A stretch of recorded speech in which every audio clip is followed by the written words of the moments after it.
प्रयागराज में एक जमींदार रहता था और उसी गांव में एक केशव नाम का मूर्तिकार रहता था।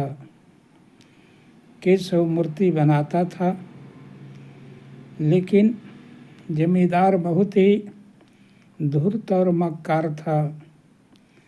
उसके सुंदर मूर्तियों को सोने के सिक्के में बेच देता और केशव को औने पौने दाम, कौड़ी का दाम दे करके उसे ठग देता था।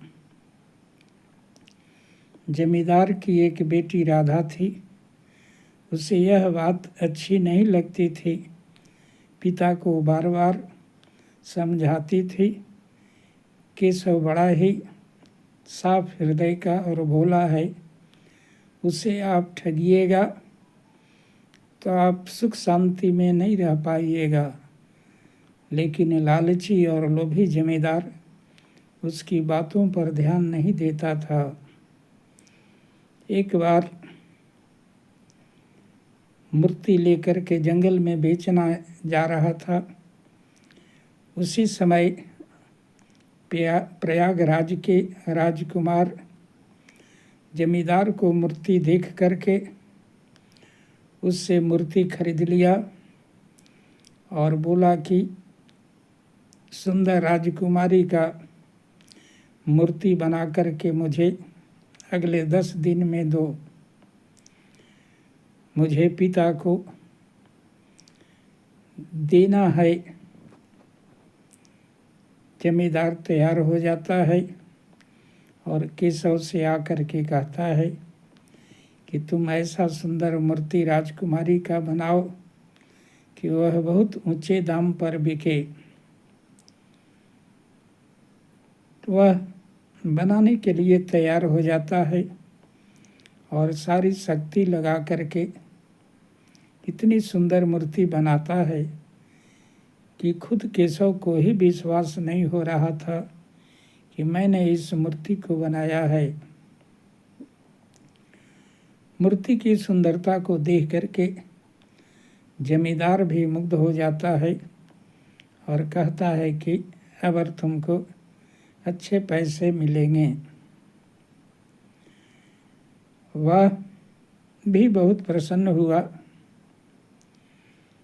यह बात एक चोर ने सुन लिया कि कल जो है राजकुमार 10 दिन का मोहलत दिया था, वह 9वें दिन ही रात में चोर मूर्ति को चुरा लिया और जंगल की ओर भागा।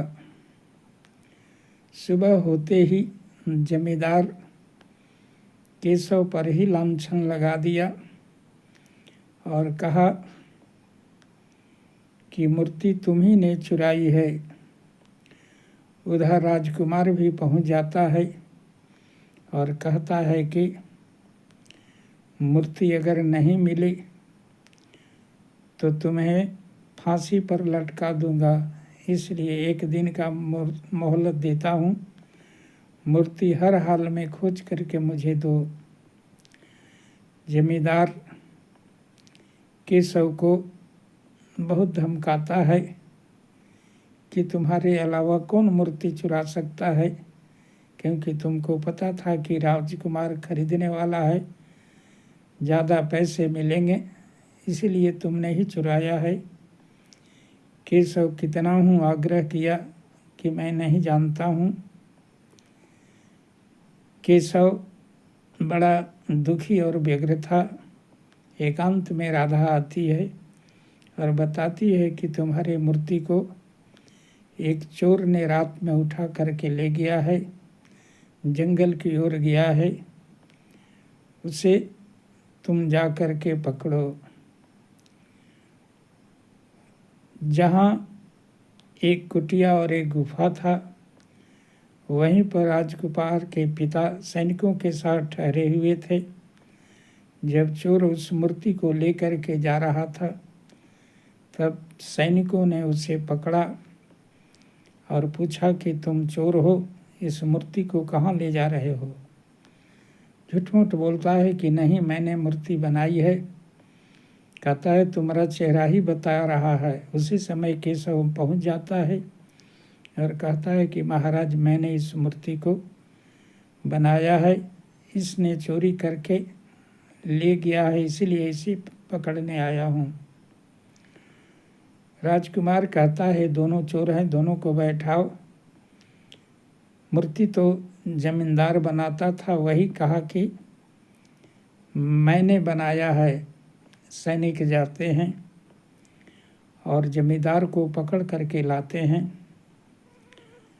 जमींदार पूछता है कि यदि तुमने मूर्ति बनाई है तो बताओ राजकुमारी कैसी थी, क्योंकि बिना हमारे पुत्री राजकुमारी को देखे तुम इस तरह की मूर्ति कैसे बना सकते हो?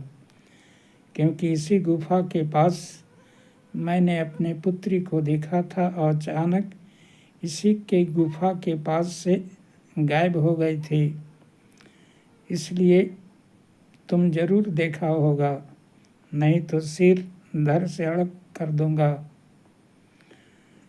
वह जमींदार डर जाता है और कहता है कि महाराज, मैंने झूठ कहा था, मैं लालची और बदमाश हूँ।